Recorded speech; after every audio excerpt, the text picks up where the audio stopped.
Hi, I'm Nick Seiter. I'm a field crop entomologist with the University of Illinois.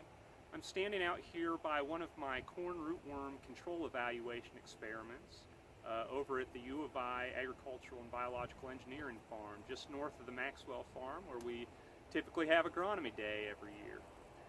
If you're looking at this plot behind me, you're probably going to notice right away that it's simply not doing all that well. I'm not a tall man, but I should not be eye level with corn tassels in the beginning of August. This plot's suffering, and the reason this plot's suffering, it's one of our untreated controls out here in this experiment. It got worked over by corn rootworm larvae pretty hard earlier this season. We did rootworm evaluations earlier this year, a couple of weeks ago. We found that about pretty close to 2 nodes of the roots from this particular plot had been removed, pruned away by corn rootworm larval feeding. And just in general, this year in Illinois, we've seen a little bit more corn rootworm than we have over the last few years. We've seen higher adult populations, certainly. That's been fairly widespread, something to put us on alert, in particular for next year. More importantly, we've seen more larval feeding, larval damage from corn rootworm this year. And most concerning of all, we've seen a further increase in problems, unexpected damage in some of our traded corns, our pyramided BT traits that are providing control for corn rootworm. That's a situation we've been monitoring for several years now, of course, right, is the resistance development of these insects to BT traits. And not surprisingly, with this insect, it's not a sudden loss of efficacy, it's a gradual loss of efficacy over time. So every year we lose just a little bit of effectiveness from those traits. Now, we're sitting here in August, getting ready to close out the season in most places for corn relatively soon. There's a few things that you ought to be doing for corn rootworm right now, both to look back to the previous year and see how well we did in terms of control, and to look forward into next year and decide what we need to do in terms of control for next year, for 2021.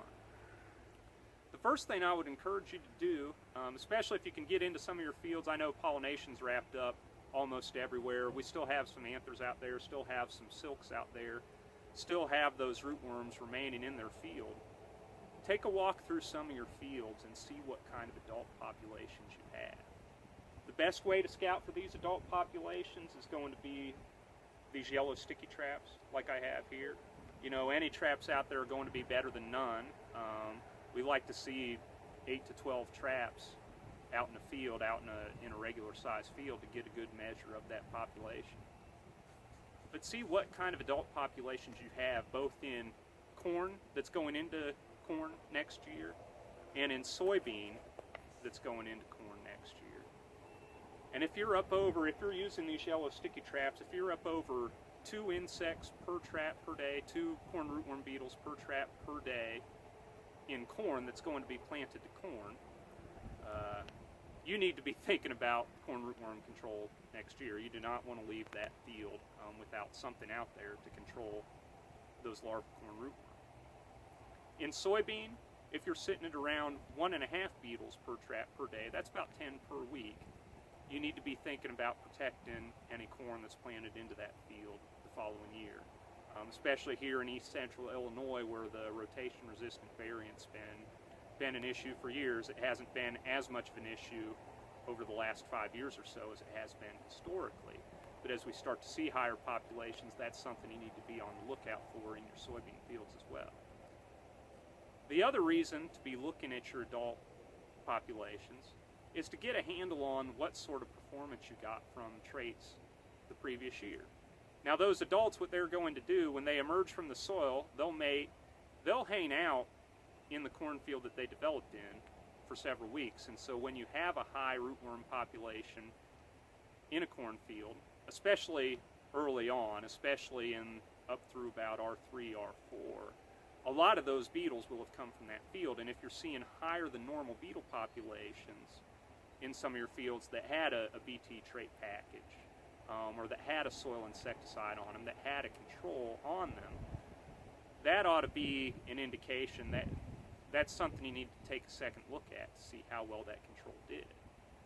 Now, in terms of really evaluating that control, the proof is in the pudding. The proof is in the roots, in digging up some of those corn roots, washing them off, cleaning the dirt off of them, and seeing how much pruning you actually saw from corn rootworm. Just a note, it's not always going to look like this. This is pretty severe damage.